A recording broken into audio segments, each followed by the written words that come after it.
Everybody, welcome back to the show. Of course, everybody talks about there's going to be an earthquake in our neighborhood at some point. Yeah, absolutely. Scott Larson joining us from Krasicki & Ward Emergency Preparedness Store to talk about the light subject of earthquakes. Hey, Scott, how are you, man? Thanks very much for having me. I really think sometimes people they hear it, but they really forget where we live in terms of plate tectonics. Let's start there. We're in a bad place, aren't we, Scott?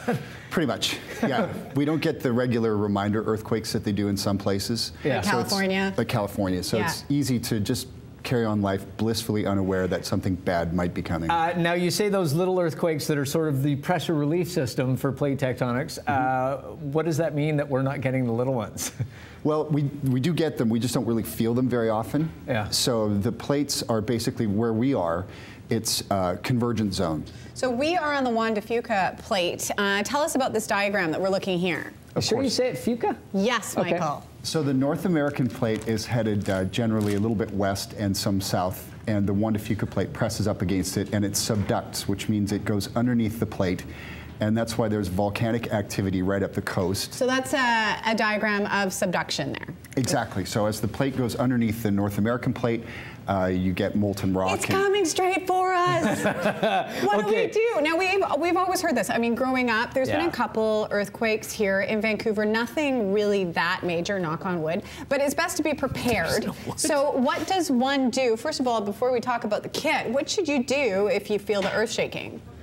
Well, you need to cover your head, basically. That's the most important thing. If things start flying around the room, and it is the big one, it's very, very important not to get a head injury, because that's what really debilitates. So underneath something, in a doorway, is that still a good place to be? They don't like the doorway. They told us that their entire lives, and now they say don't get in the doorway. Yeah. Doors smack people. They swing around like crazy. Doors hit people. And the other thing, should you leave your house if you can? Like, should you go outside and get out of a building if there's going to be stuff flying around? Not generally. No, you want to just basically cover up. The thing about a subduction, a megathrust earthquake, is it might shake for a very long time. Wow. So 2 to 3, some geologists say maybe 5 minutes. Wow. And it's bad. So the fault is a little ways off the coast here, which saves us a little bit. It's not right underneath town, but it will shake for a while. Well, and Seattle's right on top of it as well, so it's going to be... Okay, let's talk about the preparedness kits and what people should have in their home. Let's talk about the food first. This stuff has come a long way, hasn't it, over the years. First of all, talk about this. This is some rations. Exactly. So inside that package are individually wrapped bars, the energy bars. Each one's about 400 calories. So you eat 3 a day for 3 days. Breakfast, lunch, and dinner right here, people. There you go.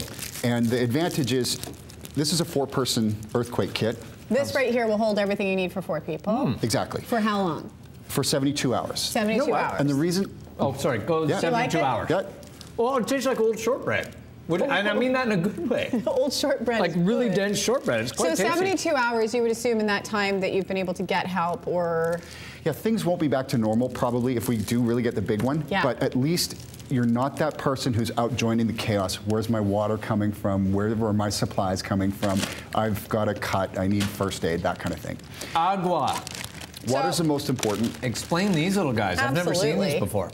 Well, they're packaged in foil. So the other great thing, as opposed to what you might need to bring with you in terms of canned goods and bottled water, this is very compact and portable. The water and the food also have a 5-year shelf life. Oh, they do. So just buy one of these, you've got it wherever you keep it for 5 years, you're good to go. Right. And it'll still taste like old shortbread, Mike. Well, no, I'm going to try. Can I try? The water's fine, totally. And what have we got here? I was teasing you that it looks like we have the ingredients for a rave because we've got a light stick and a whistle. But what are... You know, Fiona, in a rave emergency, you can also use this. So you can have a rave, or what have we got in here? Well, basically, what I really wanted to talk about are the essentials. And the kit, if you buy a grab-and-go kit, it's basically all in there? It's everything you need. So you're going to keep needing water and food. You're going to keep going to the bathroom. So I wanted to introduce everyone to the new bathroom facilities. What am I touching? So garbage bags and compact toilet tissue. Oh, this is toilet paper. Exactly. So it's just the same as a regular roll of toilet paper. Fiona, you're actually standing in the latrine right now. So this is the latrine? That's your latrine, yes. They're very handy. Did you know that there's a hole in your latrine? Oh, no. That's all right. It happens. Good. And the glow stick, light stick, I should call it. That's right. It'll help you find your way out. Maybe there aren't batteries in the flashlight or whatnot. At least it's in the kit. You've got something you can find your way out if you're evacuating. Where in the should dark. people keep the actual kit? Like, where all this stuff is? Should you have a few around? Like. Yeah, if you're a real survival nut, you should stash them all over the place. No, really, you want them by the front door or wherever you're going to evacuate, wherever your evacuation. And this is an important one. That's a Mylar blanket and it's the astronaut blanket, the space blankets, and they will help you retain about 85% of your body heat. That's amazing. It's amazing, and they're so small, and they weigh it's going to be cold and rainy here when something happens. And what else is in here? I mean, we've got the stuff that we've talked about, but there's a couple more items in there. Right, a whistle's for signaling if you need help. There are some waterproof matches in that. First aid is the other component because you might get cuts and bruises from glass. And if you don't, there's a good chance your neighbors will, or someone that you know in your neighborhood as well. Of course, and at least if you have a kit, you know you're looked after, and then you can go help other people who are vulnerable if they need it. And what have you got there? Ever.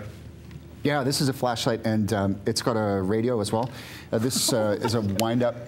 So your pathway to good information might be the best through radio. Your traditional media probably aren't going to. Well, we've seen in emergencies like 9/11 where everybody uses their cell phone at the same time. Cell phones actually don't work. The system gets overloaded. So it's good to know that you have a radio so you can keep in touch. Exactly. And if you think about the things you'll need, so you might need to go somewhere.